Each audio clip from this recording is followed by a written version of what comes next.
everybody.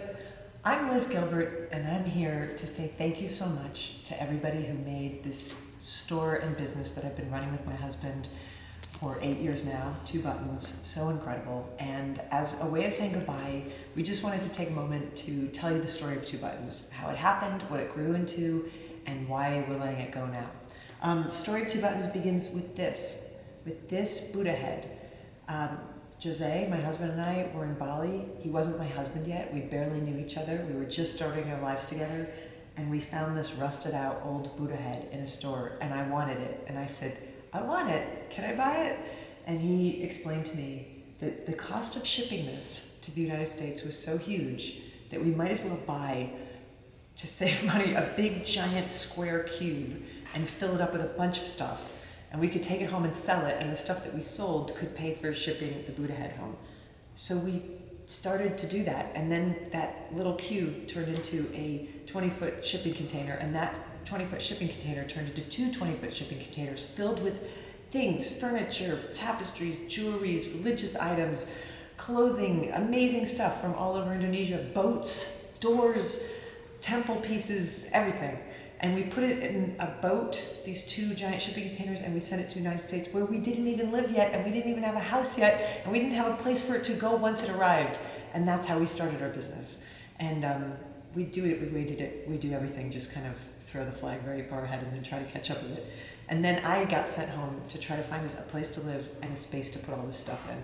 And I ended up here in Frenchtown, New Jersey, where we found this warehouse that we rented.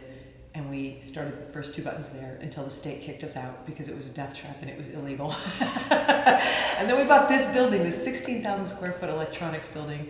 We put a restaurant in, we brought in the Lovin Oven, we put in a Pilates studio, we put in an art gallery. We renovated the whole thing, and we filled it with items not just from Indonesia, but then years of traveling all over the world, more and more and more and more stuff, until it turned into this giant pan-Asian emporium. And we had events here, and we had a Buddha parade here, and we had a barbecue here, and we had Brazilian parties here, and people proposed to each other here, and we created jobs in this community here and made friends here. And it was so much work, and it was so cool, and it was so exciting. And then something happened last winter where Jose looked around at this business, this world, this thing that we had created, and he realized it was running absolutely perfectly. We had the best staff we'd ever had, the best tenants we ever had, the best customers we ever had, the best profits we'd ever had. The whole thing was a well-oiled machine, and that's when he said, it's time for us to not do this anymore.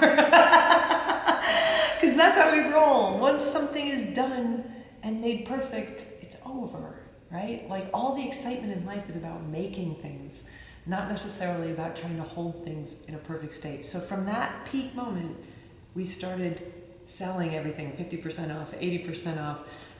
We just put out to the community, we're going. It's been so good, it's been so great, but it's done. And that was about a year ago. And now everything is gone. This giant warehouse that was filled with so much stuff is finished, and Two Buttons is ending. And it's being replaced by something really amazing and generative and cool. This nonprofit NGO is coming in here. They are calling it the Art Yard. They're gonna make theaters. They're going to make a performance space. They're possibly going to make outdoor performance space. They're going to have art galleries. They're going to have a shop. They're going to keep the Lovin Oven restaurant here. They're going to bring even more life to the community, which is another lesson in why it's so important when you're done with something to get out of the way and move, so that the next thing can come in and fill up that space and turn it into the next thing that the world wants it to be. So that's what's about to happen. We're leaving on a really happy high note. It's been wonderful. We've made friends with so many of you over the years. We are so blessed and grateful that you've come along with us on this crazy journey. People keep asking us, what are you going to do next? And the answer is, we have no idea. That's another lesson. You do not have to know what the next thing is to know that this thing is done. This thing is done. The next thing is in history. The journey continues. It's been amazing. And now I want to introduce you to somebody who never goes on camera, because he's the world's shyest person. But he thought that for this goodbye, he should be here. My amazing husband and the power behind the throne, Jose Nunez. Hello, you know everybody. Him as this guy who brings wine and popcorn. Thank you so much for all the support that you've done to us for the last 8 years. And like Liz said, now it's time to go. Many of you know me through the shop, but most of you know me as the Brazilian guy. So I thought that I should show my face here and make a toast to all of you.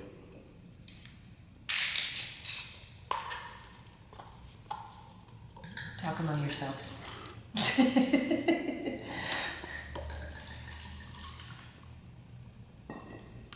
To our customers, To our customers, thank you, everybody. thank you. We love you. And we're keeping this. Oh, that's right, yeah. It starts with him. It ends with him. Thank you for everything. Onward.